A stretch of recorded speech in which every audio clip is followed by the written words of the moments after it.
पाकिस्तान ने चीन से 40 J-35 स्टेल्थ लड़ाकू विमान खरीद लिए हैं, लेकिन अगर भारत इन्हें काउंटर करने के लिए 36 F-35 अमेरिकी स्टेल्थ लड़ाकू विमान खरीदे तो कैसा मुकाबला होगा दोनों के बीच में? ये सवाल कई लोगों ने पूछा है। क्या F-35 हरा सकता है J-35 को, या चीन के J-35 के पास ऐसी कैपेबिलिटी है जिससे कि F-35 को रोका जा सके? इन सभी सवालों का आपके जवाब आज मिल जाएगा, क्योंकि इस पर प्रॉपर स्टडी सामने अब आ चुकी है। दरअसल हाल ही में कई एक्सपर्ट्स ने हाइपोथेटिकल स्टडीज कर ली हैं, जिससे ये पता लग चुका है कि दोनों लड़ाकू विमानों के बीच में क्या सिमिलैरिटीज हैं और क्या डिफरेंशियल्स हैं, और दोनों लड़ाकू विमानों की टक्कर जब होगी तो उसमें विजेता साबित कौन होगा।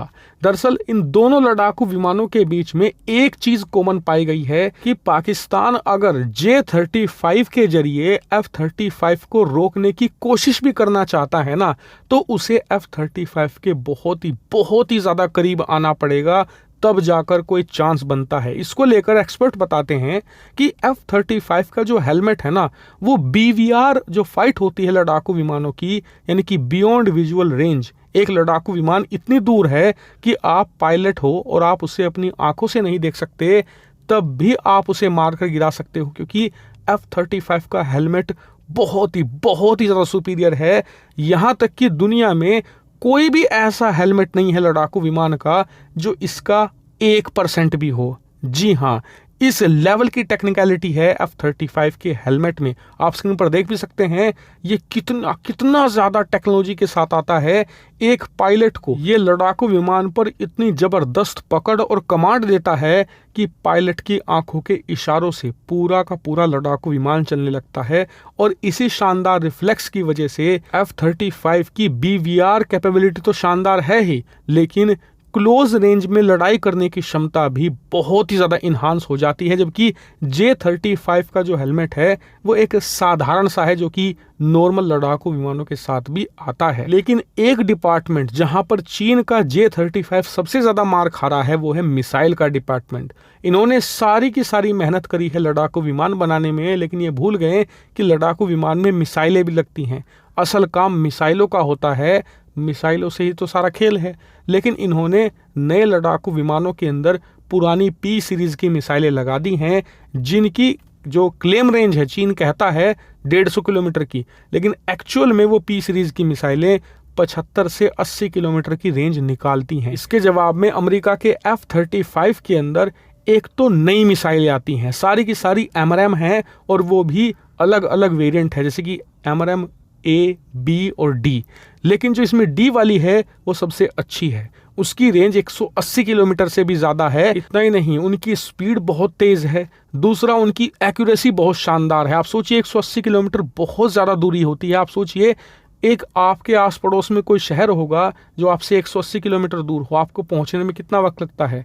उतनी दूरी मात्र कुछ सेकंडों में AMRAAM मिसाइलें तय कर लेती हैं, और बिल्कुल पिन पॉइंट एक्यूरेसी के साथ लड़ाकू विमान को ढेर करने की क्षमता रखती है। वहीं अब आ जाते हैं स्टेल्थनेस पर बात, जो कि एक स्टेल्थ लड़ाकू विमान का सबसे मेन कैरेक्टर होता है। देखिए F-35 कितना स्टेल्थ है ये सभी को पता है, क्योंकि ये ऐसा नहीं कि 2-4 दिन पहले बना लड़ाकू विमान हो, कई साल इसे हो चुके हैं, कई ये युद्ध लड़ चुका है। यहाँ तक कि इजराइल ने पिछले 2 सालों में जो गाजा में युद्ध लड़ा है उसमें F-35 का इस्तेमाल हुआ है, एक बार भी नाकामयाब नहीं हुआ।